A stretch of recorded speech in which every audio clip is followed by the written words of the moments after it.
Gente, continuando a nossa aula, né?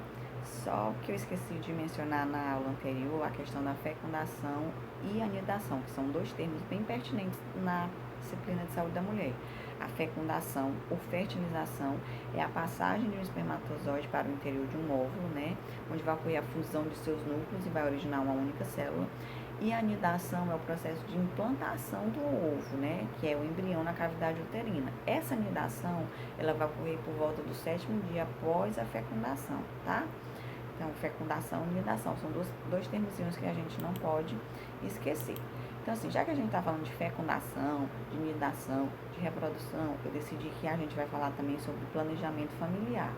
O planejamento familiar está regulamentado na Lei 9.263, de janeiro de 1996, e no seu artigo 4 ele fala sobre as orientações de ações preventivas e educativas e a garantia de acesso igualitário às informações, meios, métodos e técnicas disponíveis para a regulação da fecundidade, né? Então, assim, vai compreender atividade educativa, aconselhamento e atividade clínica.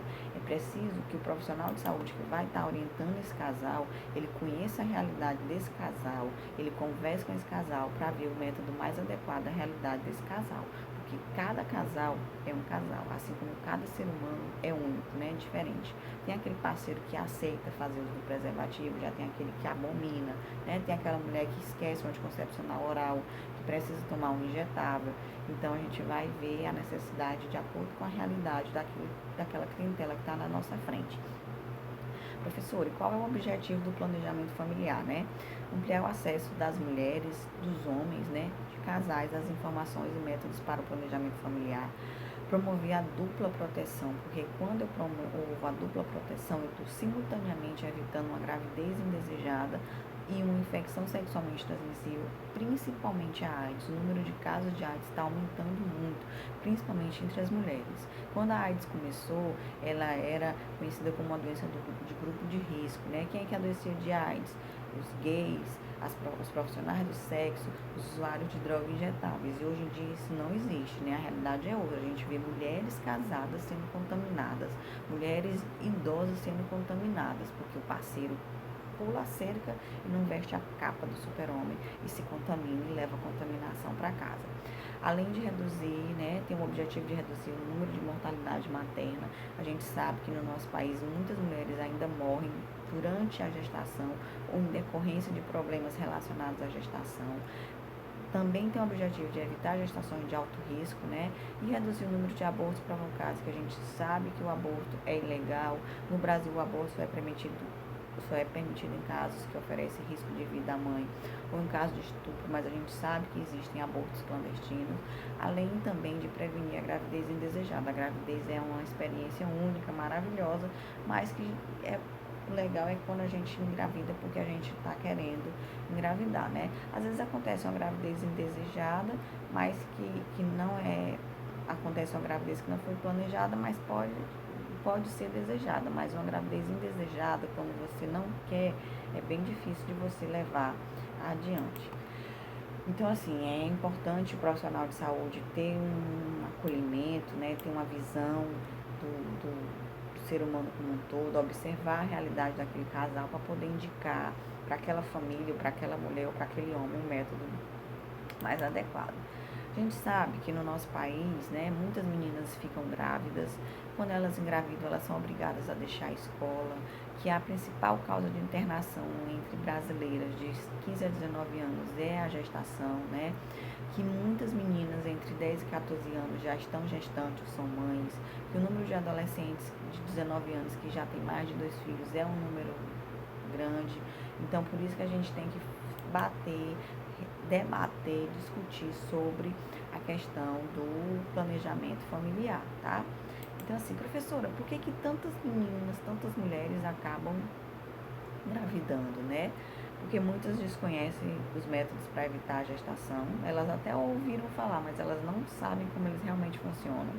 Pela questão cultural de não poder assumir a vida sexual ativa, né? Muitas adolescentes gestantes, elas não podem se dar o luxo de ter uma cartela de anticoncepcional na bolsa ou no estojo, porque a mãe vai bater, o pai vai expulsar de casa, as amigas vão se afastar.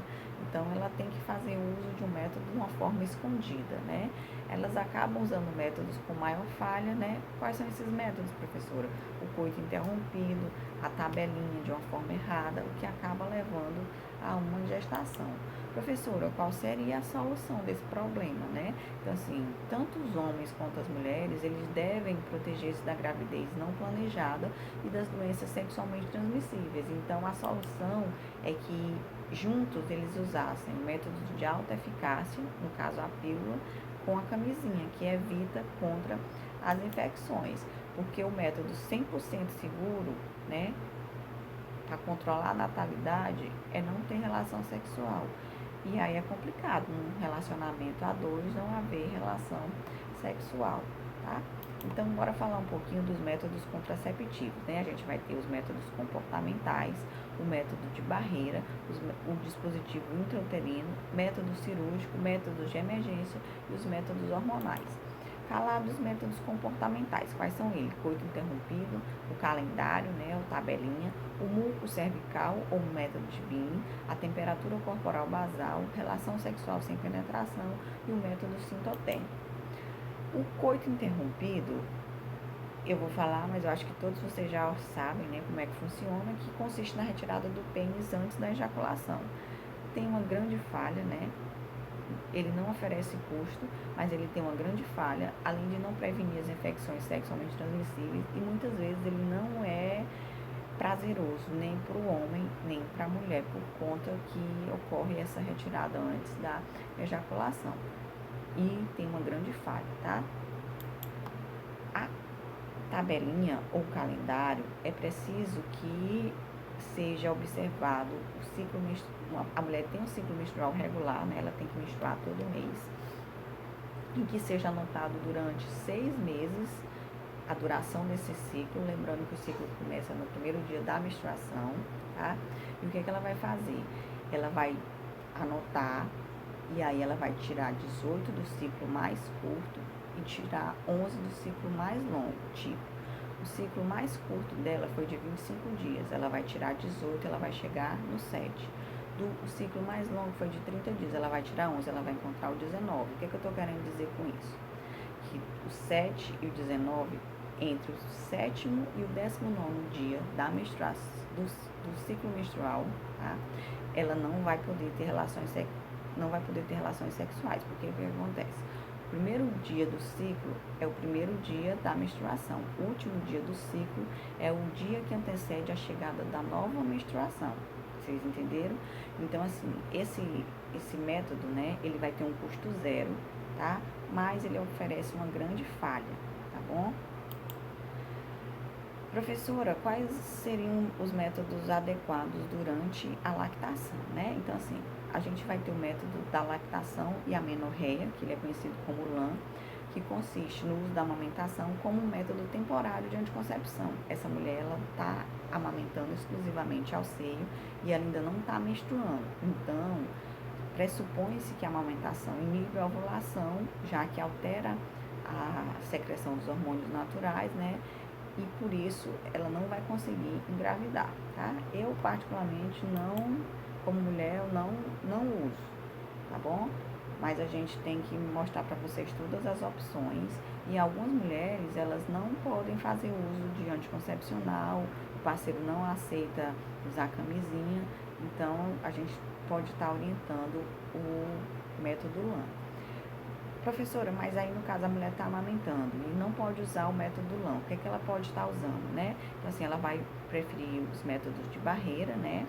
Que são os métodos não hormonais, ela vai fazer uso do DIU, que pode ser colocado, e a questão da camisinha, do diafragma, dos espermicidas, ou se ela preferir, que é mais seguro, ela pode estar fazendo uso do anticoncepcional oral, composto só do progestogênio, né? Ou a injeção trimestral, ou ainda o uso do implante, tá? Todos os métodos anticoncepcionais orais, né, com hormônio, eles só podem ser iniciados após 6 semanas após o parto. Os métodos de barreira, né? A gente sabe que existe a camisinha masculina e feminina, né? Que elas são essenciais para prevenir as doenças sexualmente transmissíveis. É, se,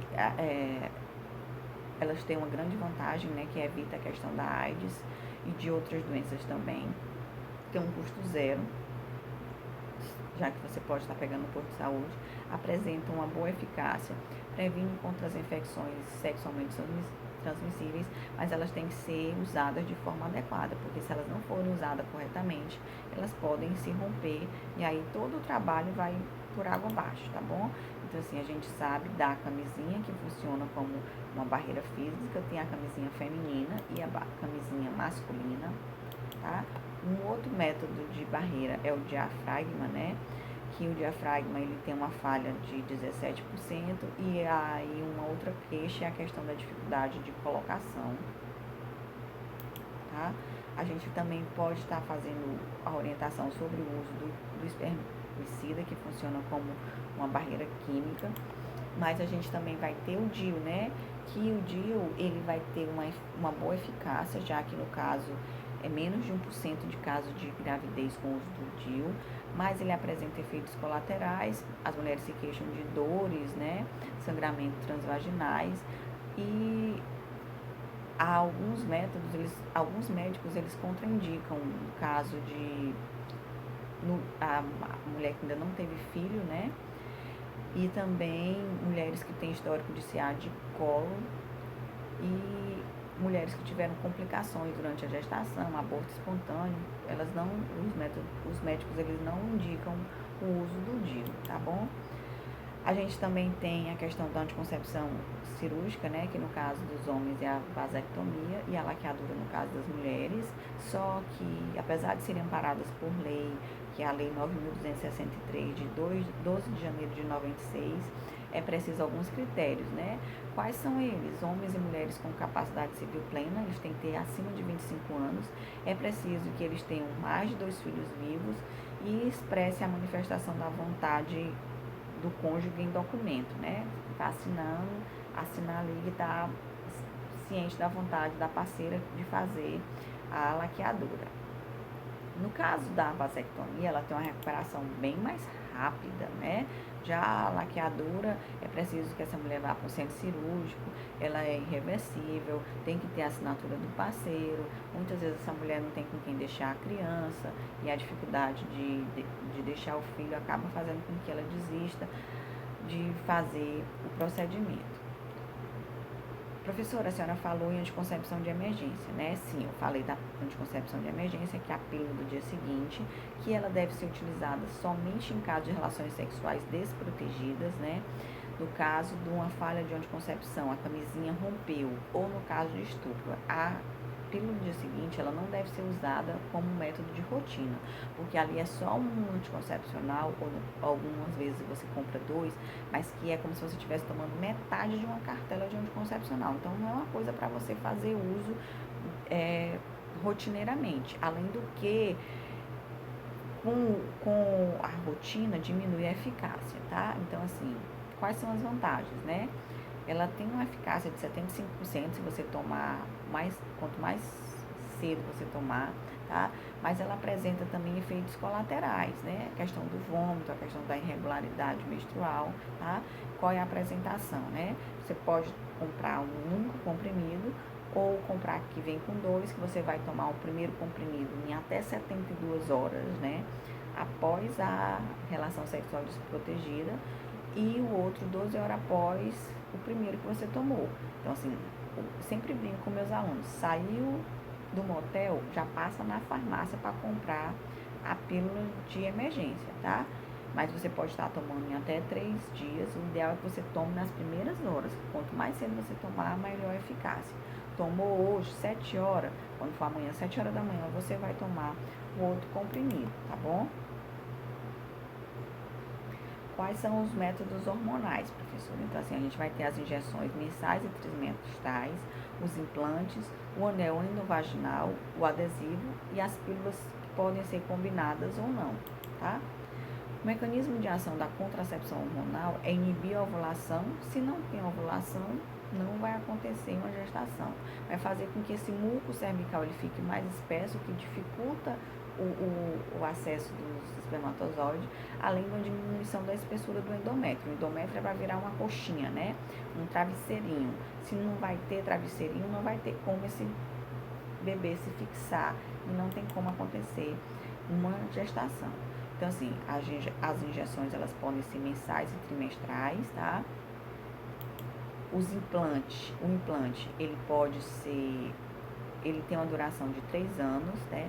Tem uma eficácia de 100%, só que ele tem um custo alto e não previne contra infecções sexualmente transmissíveis, tá bom? A gente também tem o adesivo, que ele tem uma eficácia de 100%, mas ele também tem um custo muito alto e não previne contra as infecções sexualmente transmissíveis. E a gente tem o anticoncepcional oral, né? Que ele começou a ser comercializado na década de 60 e ele tem uma grande aceitação porque ele possibilitou a liberdade feminina. A mulher passou a decidir quando ou não ela iria engravidar, tá? É um método seguro, se usado corretamente, né?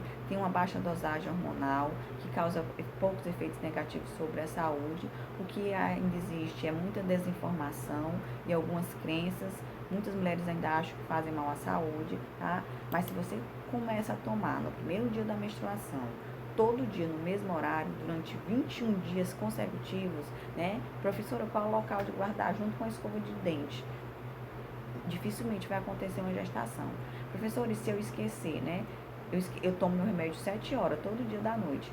Deu 9 horas, eu lembrei, eu já tomo logo, tá? Agora, se eu tenho que tomar 7 horas da noite e eu só lembrei no outro dia, aí eu vou ter que procurar usar uma camisinha para poder garantir a proteção, certo? Mas se você toma todo dia, regularmente, durante 21 dias, não tem como acontecer uma gestação. Como é que toma? Toma no primeiro dia do ciclo, durante 21 dias, e dá uma pausa de 7 dias. Nesses 7 dias vai acontecer um sangramento, né? Um sangramento de escape por conta da ausência do hormônio, tá? Você vai dar um intervalo de 7 dias, aí deu 7 dias, você vai iniciar uma nova cartela, tá? Lembrando que tem que tomar todo dia. Então, assim, o que é que a gente tem que saber, né? Que não existe um método melhor para todos, que o importante é a gente ter consciência da necessidade de usar um método, né? Que tem que seguir as instruções, que a camisinha, ela protege, além da gravidez indesejada, da transmissão de infecções sexualmente transmissíveis, tá? Então, assim, gente, eu vou ficando por aqui. Qualquer dúvida, vocês me procurem e até a próxima.